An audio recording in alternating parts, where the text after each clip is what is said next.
Un enfant de Dieu ne sera jamais perdu. Jésus a un livre où les noms de tous les rachetés sont écrits. On ne peut pas se souvenir de quelqu'un qu'on n'a jamais connu d'avance. Dieu a tellement aimé le monde et qu'il a envoyé son Fils unique afin que quiconque croit en lui ne périsse pas, mais qu'il ait la vie éternelle. Et pour quelqu'un croire, Dieu doit révéler quelque chose qui doit l'amener à croire. Et cette chose-là, c'est la révélation de Jésus-Christ. Nous avons vu dans les exposés à la page 14, Frère Branham dit, le livre d'Apocalypse est la révélation de Jésus. Non seulement l'Apocalypse, mais la Bible tout entière, c'est la révélation de Jésus-Christ. De la Genèse à l'Apocalypse, c'est la révélation de Jésus-Christ. Et ici, nous sommes à la dernière partie de la révélation de Jésus-Christ aux gentils. Et on ne peut pas voir une église ici, Dieu ne se révèle pas au peuple. Alors le livre d'Apocalypse est la révélation de Jésus et de ce qu'il fait dans les églises de ces 7 âges. C'est une révélation. Et quand Dieu se révèle à vous, gardez cette révélation. Nous avons vu encore que dans cette révélation de Jésus à travers les âges de l'Église, il nous fait connaître la fin du diable. Il explique comment il en finira avec le diable. Quelque chose qui est dans les plans de Dieu. Tous les enfants de Dieu ont droit à connaître ça. Dans cette révélation, il explique comment il en finira avec les diables et les jettera dans les temps de feu. Il révèle la fin des méchants. Tous les méchants, Dieu montre leur fin. Donc vous ne serez pas surpris d'aller là où vous devez aller parce que Dieu vous le dit déjà. Parce que chaque personne, avant de quitter cette terre, quelques minutes avant qu'il expire son âme, il voit là où il va. C'est pourquoi Frère Branham dit, regardez quelqu'un qui est sur le point de mourir. Regardez seulement son visage. Vous pouvez avoir l'idée de là où il va. Il y en a d'autres avant de mourir.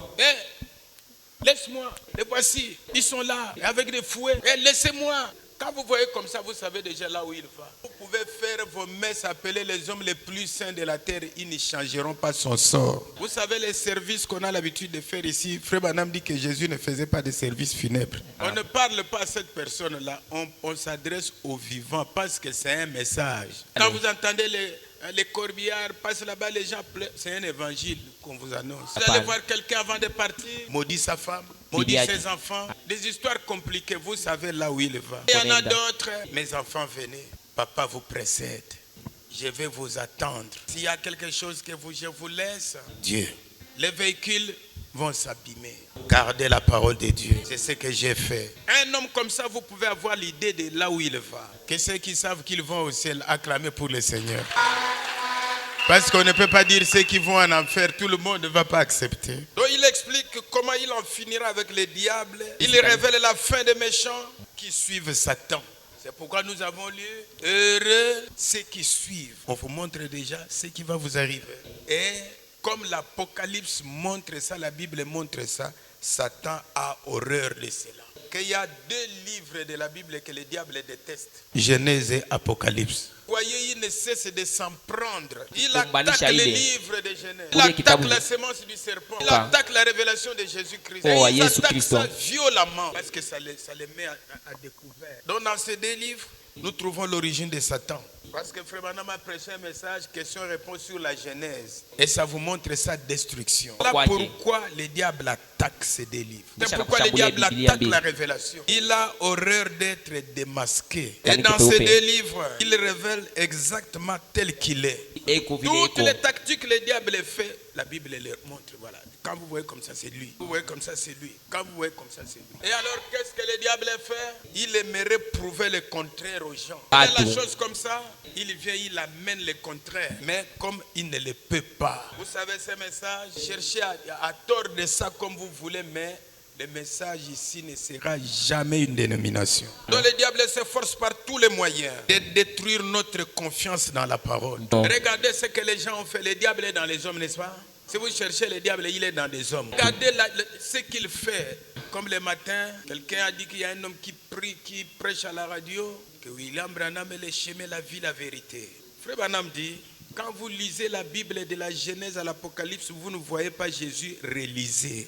Quand vous voulez soutenir quelque chose, soutenez la chose de la Genèse à l'Apocalypse. Jésus a dit, je suis. Et chaque fois quand il se révèle, il sera toujours le je suis. On ne peut pas confondre, donnez-moi la bouteille d'eau. On ne peut pas confondre l'eau et la bouteille, bien que la bouteille porte l'eau. Branham reste un prophète. Frère Branham dit, je ne suis pas Jésus. Et il dit, le 7e ange n'est pas le Messie, mais il révèle. William Branham révèle les chemins, révèle la vérité, révèle Jésus-Christ. Et quand les gens écoutent ça, ça devient de l'épouvantail. Frère Branham dit, ce message, c'est quelque chose de béni, mais nous présentons ça mal aux gens. On est allé à l'appeler Dieu jusqu'à un démon. Pourquoi? Le diable cherche à enlever la confiance des enfants de Dieu à la parole. Jusqu'à baptiser au nom de Branham. Jésus, il a dit sonder les Écritures. Prêcher la parole, c'est bien, mais être enseigné, c'est mieux. Il cherche à enlever la confiance des enfants de Dieu à la parole. Mais quand l'Église refuse de croire Satan et qu'elle croit la révélation de la parole donnée par l'Esprit, alors les portes de l'enfer ne peuvent rien contre elle. Frère Branham dit, le 7e sceau ne révèle pas un autre Dieu.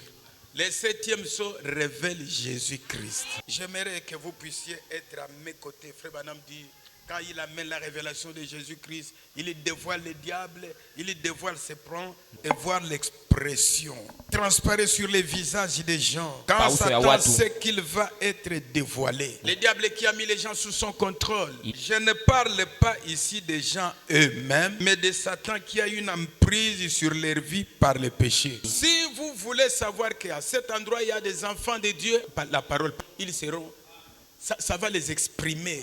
Il n'y a qu'une seule chose qui va révéler les enfants du diable et les enfants de Dieu, c'est la parole. Regardez quand les 2 anges sont allés à Sodome. Il fallait qu'ils prêchent pour que tous les homosexuels se révèlent. Pour que l'autre même se révèle. Qu'est-ce que Branham dit qui va se révéler aux gens? L'indifférence. Frère Branham dit, vous pouviez voir leur visage. Un enfant de Dieu prédestiné, quand la parole est apportée, son visage exprime la joie, exprime la confiance. Mais si c'est le contraire, indifférence. Parole d'or. On apporte la parole, il consulte son téléphone. On apporte la parole, il joue avec son bébé. On apporte la parole, les indifférents. Pourquoi? Et Satan sait qu'il va être dévoilé. Et Frère Branham dit, et l'expression des gens change de façon surprenante.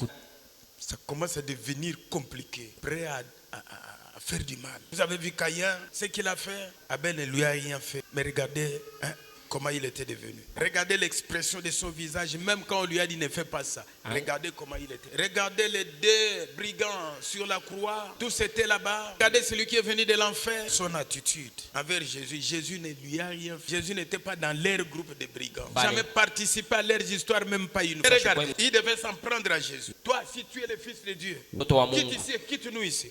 Mais regardez celui qui est venu du ciel. Toi, pourquoi tu dis ça? Ne crains-tu pas Dieu? Il lui a dit que c'est Dieu. Un enfant de Dieu ne sera jamais perdu. Il a eu la révélation sur les champs. Et quand il reçoit la révélation de Jésus, il doit soutenir la chose. Le combat là-bas. Toi, pourquoi tu dis ça? Nous méritons. C'est le résultat de ce que nous avons fait. Mais lui, qu'est-ce qu'il a fait?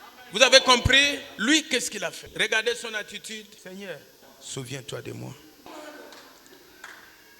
Jésus a un livre où les noms de tous les rachetés sont écrits. On ne peut pas se souvenir de quelqu'un qu'on n'a jamais connu d'avance. Il a regardé. Oh oui. Aujourd'hui, tu seras avec moi. Voyez-vous, quand quelqu'un ne veut pas de la révélation de Jésus-Christ, il change des humeurs. C'est pourquoi vous allez voir, vous vivez avec quelqu'un, vous ne savez même pas. Mais le problème ici avec mon frère a commencé comment? Le problème avec ma sœur ici, ça a commencé comment?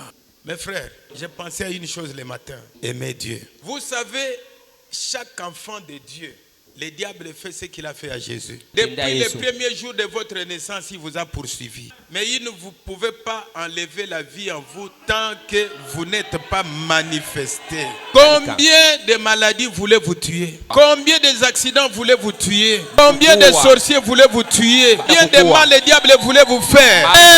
Béni soit le Seigneur Jésus. Il nous a gardés. Il faut l'aimer. Poussez des cris de joie pour Jésus. C'est pourquoi il faut connaître l'essence de votre existence. Il y a beaucoup de gens qui sont nés la même minute, même seconde, mais ils ne sont pas ce que vous êtes. Est-ce que vous avez fait de meilleurs que eux?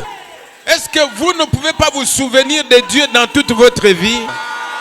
Amen. Amen.